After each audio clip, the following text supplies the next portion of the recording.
Many of my friends would tell me that I am a man of apparent contradictions. I love roller coasters, but I'm terrified of heights. I usually love to root for the underdog in sporting events, yet I'm a huge New York Yankees fan. I'm a runner, but I'm also a fast food addict. Lately, this past Halloween, I picked up on a new one. I was thinking about this. I love horror movies, but I hate jump scares. To me, it's the cheapest trick in the book. They get me every single time, though. You know, a loud noise out of nowhere, a serial killer comes and smashes his head through a window or something. It's so awful. I hate it so much, in fact, that I went out of my way to discover the ultimate big baby way around this. I found this website called where'sthejump.com, where you can literally enter in any movie and they will tell you exactly how far into the movie a jump scare is and what's going to happen. It's so great, but it's so awful at the same time because you're totally prepped for every single scare that's going to happen, but you spend half the movie checking the timestamp at the bottom of the screen and cross-referencing it with the website. It's like it's some kind of a research project. And I really have to think this is probably not what the directors of these films envisioned when they made them. And you know the best part of this is that I'm not really afraid at all of what's going to jump out. Seriously, I feel like it doesn't matter. It could be some kind of a terrifying demon jumping out of a closet, or it could be a guy in a banana costume. It would ultimately be the same thing, because what I'm really concerned about is not what's jumping out, but my reaction. That horrible feeling of being caught off guard. Your heart skips a beat, your adrenaline surges. You may even scream. I certainly don't, but perhaps you might. And I'm sure this fear of strong negative reactions is inherent in most people. Nobody likes to feel like they've been caught unaware. But for as much as we hate it, we do almost nothing to avoid it. We're a reactionary species. You know, we jump when we're pinched. We yell when we're stuck in traffic. And if there's nothing really external that prompts a response from us, we enjoy the status quo. We kind of tread water. It would be like if there was an animal in the animal kingdom that only decided to find safety once a predator was already eating it. Of course, there is no such animal, right? Because that animal would be extinct. Yet here we are, a reactionary species, and we survive just fine. And that's all well and good, but perhaps we need to be asking ourselves a question. Is it okay to just survive, or should we be thriving? Is there more to life than simply being a victim of our conditions and environments? The answer is, of course, yes. Look at some of the greatest athletes who've ever lived. Michael Phelps, Serena Williams, Tiger Woods, Michael Jordan, Muhammad Ali. One thing virtually all of these athletes have in common is that they look at their sport, they look at the competition that's laid out before them, and they ask themselves, how can I avoid simply being reactionary? How will I prepare for when this happens? How will I prepare for when that happens? How will I prepare for when my team goes down by a basket with 10 seconds left in the game? How will I prepare for when my opponent is rallying against me? How will I prepare for the moment when I take a hard punch that I didn't expect and I didn't see coming? These men and women have prepared for every possibility, and they visualize what it might look like to be in that situation. This makes them no longer reactive, but proactive.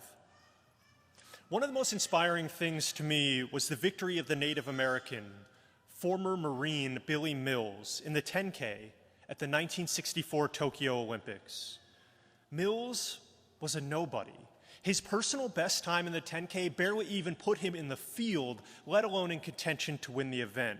But Mills spent hour after hour in the time leading up to the Olympics anticipating visually every single thing that would happen in that race. The crowd cheering, the thoughts going through his head, the moves the other runners would make during the race, even the pain he would experience as he pushed his body to the limit, and the victory he would achieve at the end of the day, the gold medal he would wear around his neck.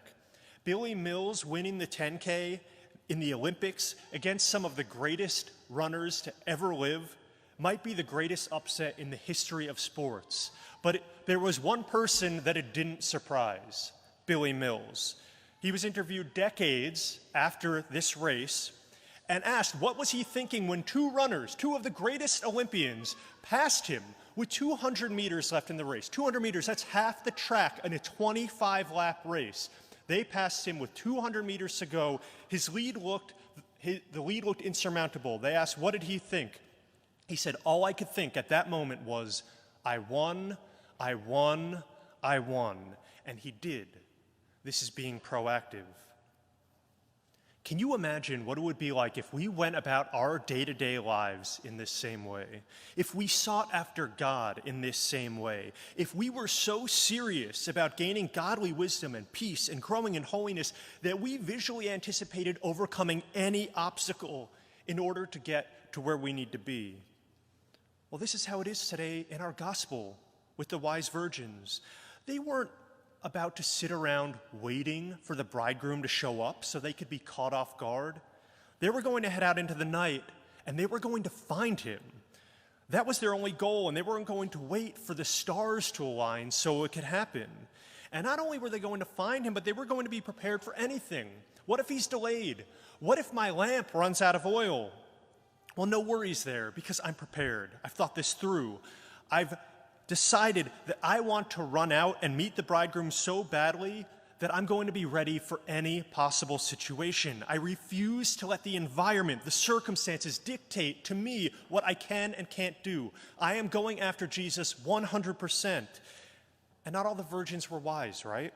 5 of them weren't proactive.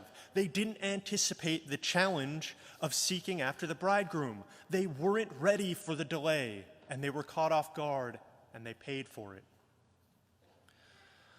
Brothers and sisters, I fear that we are not living in a proactive church, but a reactive church. We're living in a church of jump scares and unexpected punches, where oftentimes we're prepared for nothing and we're blown off course by anything.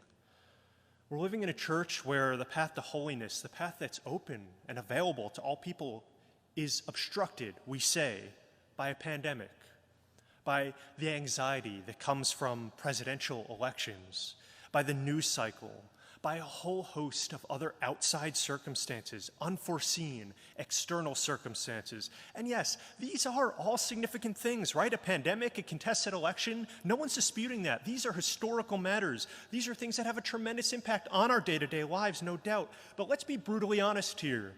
COVID-19 is not stopping you from seeking a relationship with the Lord.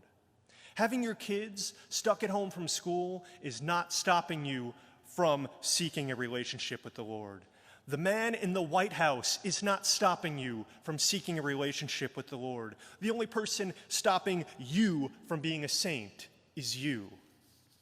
And believe me, Satan is all too happy to not even have to think of a new enemy for us. All he has to do is turn us against ourselves, turn us to people who sit around reacting to the conditions placed upon us rather than people who are proactive, people who reach out and seek holiness with all the enthusiasm of an athlete preparing for victory. You know, the church sometimes feels like a boat without paddles, adrift on a lake. You know, we lick our finger and we stick our finger up into the air and we try to figure out where we're headed based on what's going on the outside. Which way is the wind blowing? Well, I really hope it doesn't blow that way. I'll end up going over a waterfall. Hope it doesn't go this way, blow me this way, I'll end up in the weeds. What I really hope is that it blows me over here. You know, there's a nice beach. That's where I want to end up. There's not a huge chance of that. And, you know, but what can I do?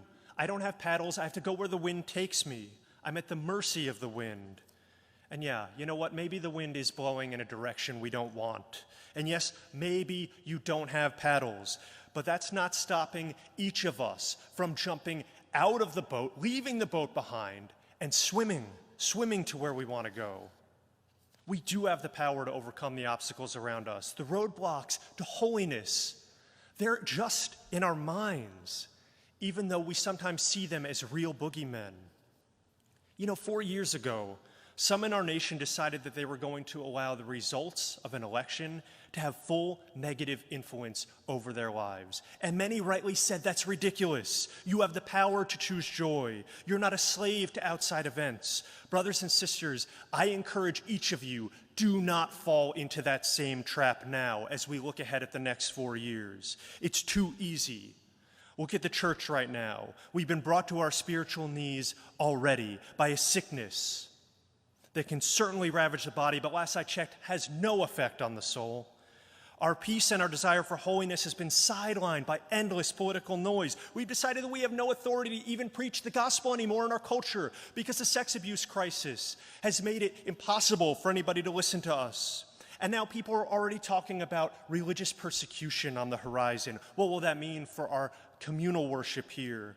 I wonder, how many excuses can we come up with for becoming too distracted to live our faith? Am I discounting the severity of COVID, the stressful reality of politics, the stain of the abuse crisis, the possibility of religious persecution? Not at all. But if we think that those are legitimate barriers, legitimate reasons for not proactively running after Christ, then maybe we should have a nice chat in prayer with St. Aloysius Gonzaga, who died serving victims of the plague, or with St. Francis of Assisi, who helped reform the church during a time of immense corruption, or with the countless martyrs who actively sought death instead of allowing their beliefs to be compromised during a time of persecution. I sincerely hope that we are not turning into a church that sits around feeling sorry for itself, looking down and seeing that our lamps have burnt out, and you know what? Might as well just go home. You know what the bridegroom says to those people? I do not know you. Now's not a time for a pity party. It's time to seek greatness.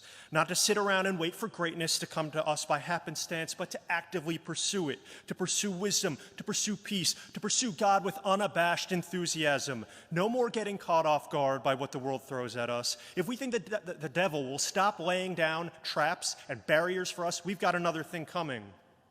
We need to approach our faith like champions, like athletes who have already determined their success and can be stopped by no outside force. Our age calls for saints, and saints aren't reactive, they're proactive. Seek God, let nothing stop you.